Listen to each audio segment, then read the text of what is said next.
me all your money. Well, the old man opened up the cash drawer, and Jake grabbed the money and ran.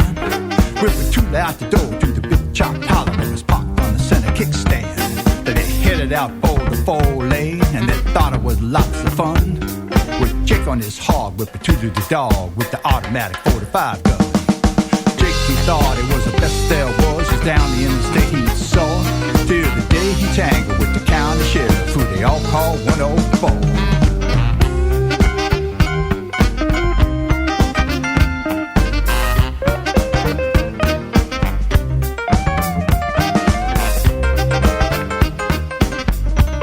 You can advertise your business on Night Dreams Talk Radio, and you will be heard worldwide. Why not contact us at nightdreamstalkradio@gmail.com.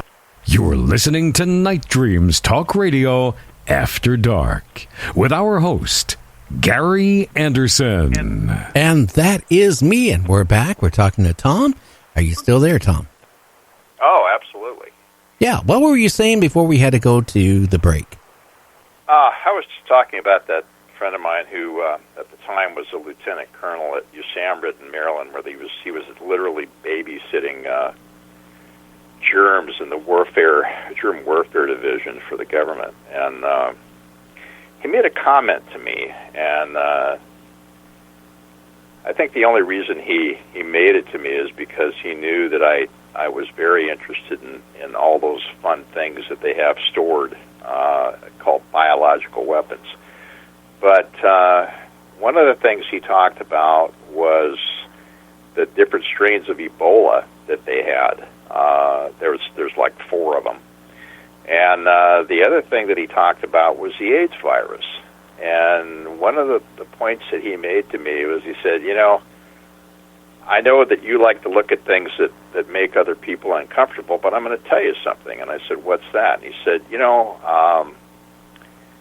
there are a lot of interests in the non-white community that would like to see,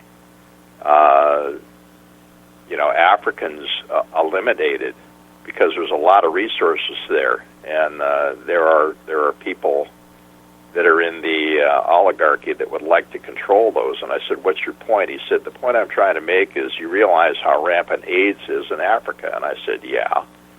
And he said, I have on good authority that I was concocted in a lab to do exactly what it's doing.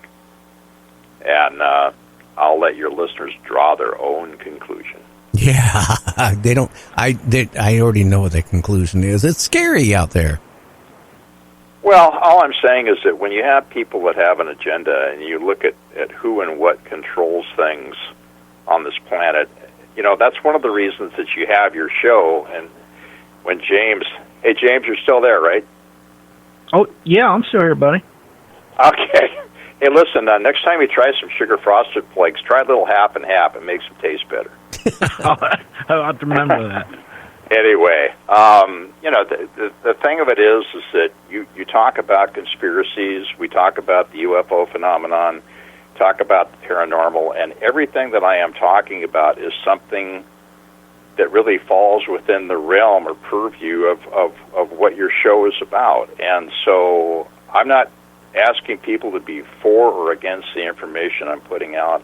I just want them to think about it, because when you look at the various agendas that people have, and you look at the people that control this planet economically, it's a pretty scary scenario, because we're all expendable as far as they're concerned. Oh yeah. And as far as you talking about the UFO phenomenon and cryptids and things like that, no, they don't want the truth to get out about that, because it's basically a control mechanism. And I think if people really understood the whole picture, I think if they gave that to them in a realistic scenario and told them the truth, I think that a lot of people could handle it. Maybe there are those that are totally wrapped up in some type of religious dogma that could not, but I think that there are a lot of people that could handle it.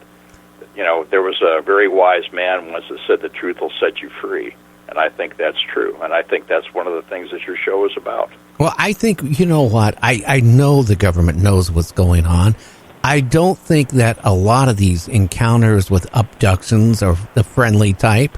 I think we have a lot of people going missing in this country and the world every year because of encounters. I don't know what's happening to them, but there's cattle. A lot of things don't make sense, Tom. This has been going on for a long period of time. Before me and you were born, people were missing. Oh, yeah. Okay, cattle mutilations. Why would they need to keep mutilating cattle and taking certain things? It isn't because they're trying to discover what we, are made of. They would have had that information long time ago. There's something else that's going on that they want. And I don't know what it is, but I can tell you this, in certain countries, certain parts of animals are worth thousands and thousands of dollars. Maybe it's certain parts of cattle, from our planet are worth a lot of money in trade to these, aliens, along with people.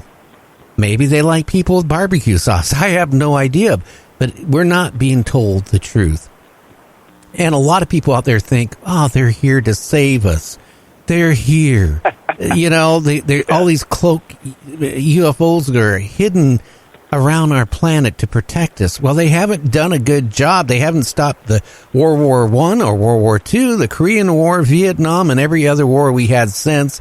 They're not stopping the Antarctica from melting. Of course, there's people out there who say, it's not melting. It's all a bunch of hype.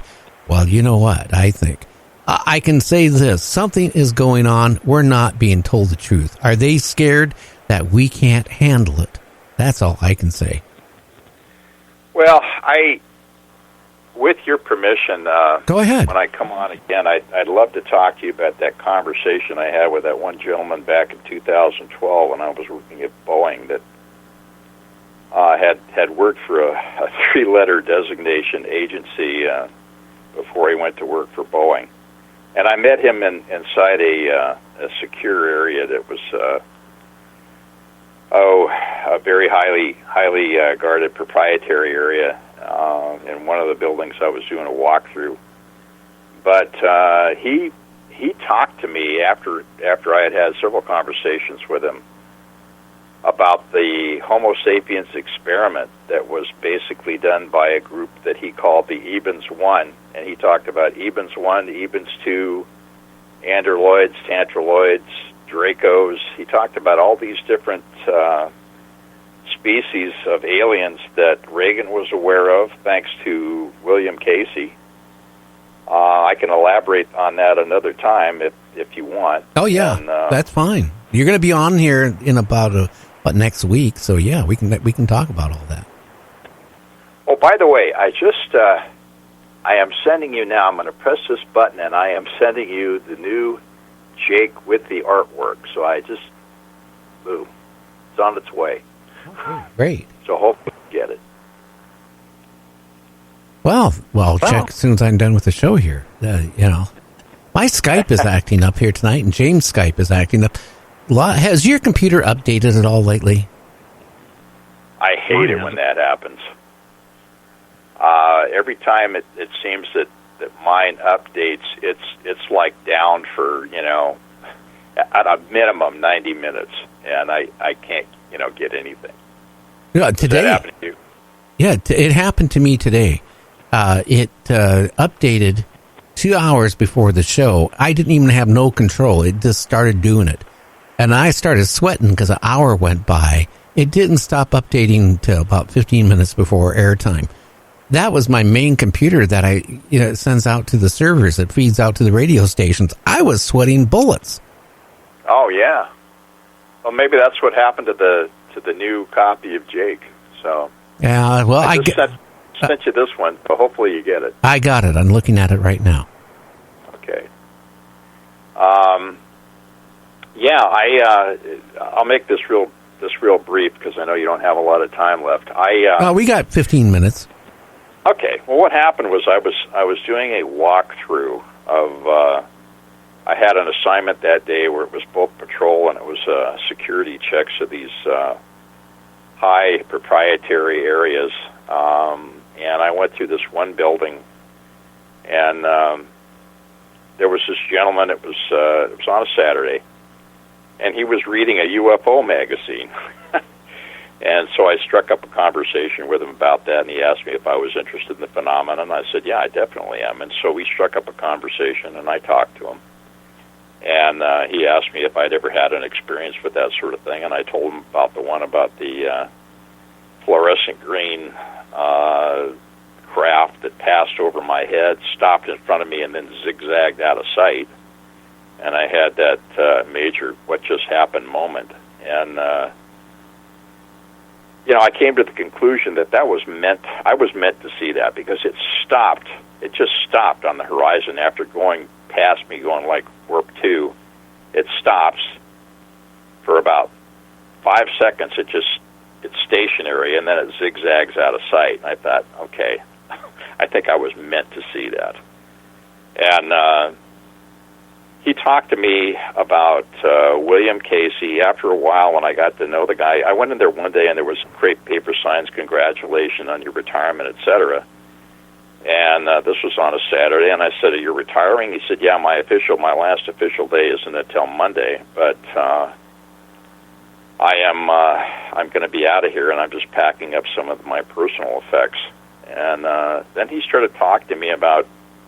He wouldn't tell me the agency specifically, but it was pretty easy to figure out. And he said, yeah, he said, did you know that back in March of 1981, that at Camp David, that William Casey, who had been a good friend of Reagan's prior to him getting elected, Reagan appointed him to the CIA because Reagan wanted the full story as much as he could get on the alien agenda, and he knew that there was more to it than what he had gotten. So he relied on Casey to tell him that. And supposedly, what Casey told him that at that time, and that was 1981, there were 37 known alien groups that the government was really interested in 5 or 6 of them. And he described them as Ebens 1, Ebens 2, Archeloids, Tantraloids, and Dracos. And basically what he told me was that Reagan had been told by Casey that the race that they called Ebens 1, that he described as, if you were, say, 50 feet away, they were about 5'8", and they looked from a distance like they were probably from the Philippines. They had that kind of an Asian look, and they looked like a Homo sapiens from a distance. But if you got up a little bit closer, you noticed that there were features in their eyes, etc., that were different. And according to what this gentleman told me, Ebens 1 had been responsible for seeding the galaxy with various species, that they, in fact, had genetically modified a species here and created Homo sapiens. And that's when you go back to the myths of Nibiru and the Anunnaki. I think that you look globally, there are a lot of historical and cultural, well, they call them myths, but they go back to the same idea that we were created by something that came here from somewhere else.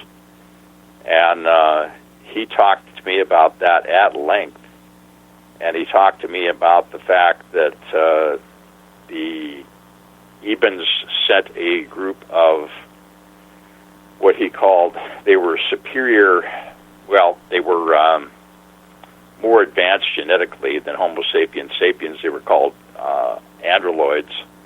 And when you look at the Sumerian statues and you see all these smaller people and you see this large king or queen sitting on a throne, and the same thing is true with Egypt, supposedly those were the creatures that they invented, so to speak, to watch over Homo sapiens sapiens.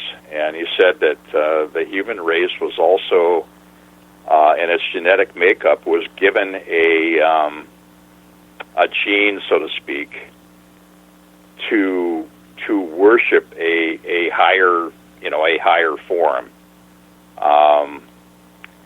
I'm probably not doing a very good job of explaining exactly what he said to me, but I'm doing the best I can. So